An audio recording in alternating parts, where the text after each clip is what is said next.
Ma'am लिंग का दिमाग होता है, इसके बारे में तो आपने बहुत अच्छे से बता दिया। अब थोड़ा सा योनि के दिमाग के बारे में भी बता दो।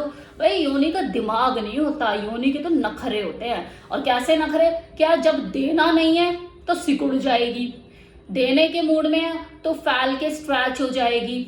और जो लोग ये सोचते हैं कि यार मैंने तो सील तोड़ी और मैंने तो सील तोड़ के खंबा खड़ा कर दिया, ऐसा कर दिया वैसा कर दिया, तो एक चीज बता दूं मैं आपको कि योनि की जो सील जो आप बोलते हैं ना, ये कोई भारी पत्थर नहीं होता जिसे आपने हथौड़े से तोड़ दिया। ये एक पर्दा, एक झिल्ली जैसा होता है जो जब पीनस प्रवेश करता है उसमें तो वो खिंचकर स्ट्रैच हो जाती है। तो ज्यादा इतरा मत किया करो अपने आप में कि मैंने तो सिल तोड़ी, मैंने तो सिल तोड़ी। वो वापस जुड़ भी सकती है सिल के, ये प्रोसीजर है और इसके ऊपर ऑलरेडी वीडियो भी बना हुआ है। इसे हेम्नोप्लास्टी कहते हैं, एक सर्जरी होती है छोटी सी।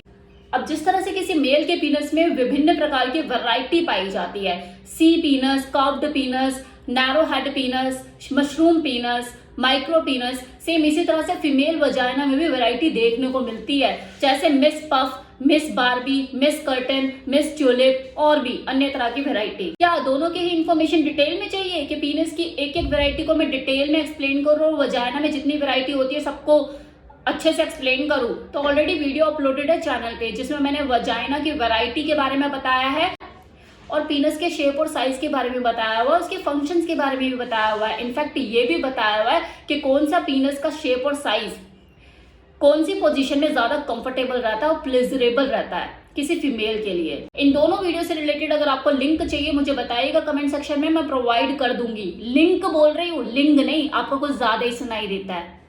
ओवुलेशन के टाइम पे ही सबसे ज्यादा मन किसी फीमेल का सेक्स करने को करता है, पीरियड के टाइम पर भी, क्योंकि ब्लड का फ्लो वजाइना में बढ़ जाता है। लेकिन मूड स्विंग होने की वजह से, चिड़चिड़ाहट होने की वजह से और जो क्रैम्प्स आते हैं बॉडी में उसके वजह से उसका मन स्टेबल नहीं हो पाता और वो अपने मन की इच्छा समझ नहीं पाती। उसे बस यही रहता है कि यार जल्दी से इससे निपटू तब कुछ देखेंगे आगे। अब देखो योनि चालाक कितनी होती है। मेरी कोई बात नहीं मानी, नहीं दूंगी, बात मान ली खुल कर दूंगी।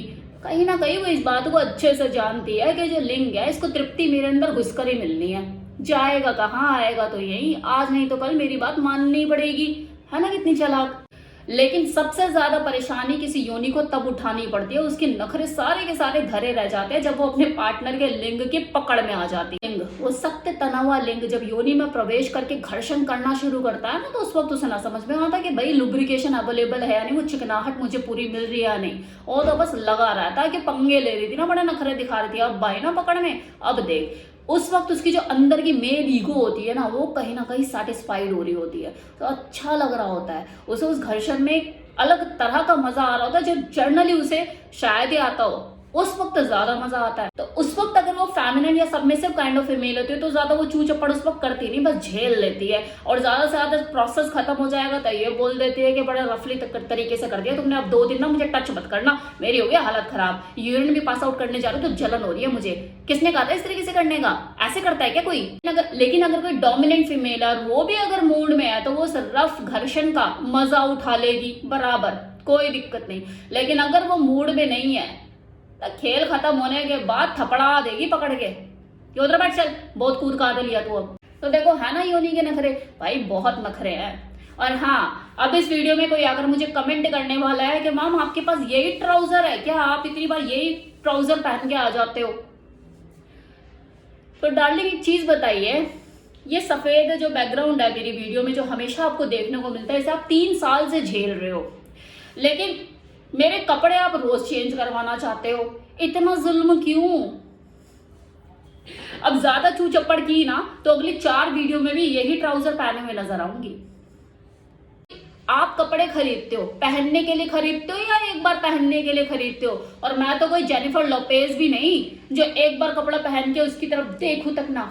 और अब तो हीरोइनों ने भी अपना ये माइंडसेट चेंज कर लिया है, वो भी आपको कई फंक्शन में अपनी ड्रेस को रिपीट करती हुई नजर आ जाएंगी। कपड़े रिपीट करने से आप ना भिखारी कहलाओगे, और कपड़े अगर रिपीट नहीं करते हो तो कोई टाटा बिरला की लिस्ट में आपका नाम वैसे भी नहीं आने वाला। इस गलतफहमी का शिकार मत बनो।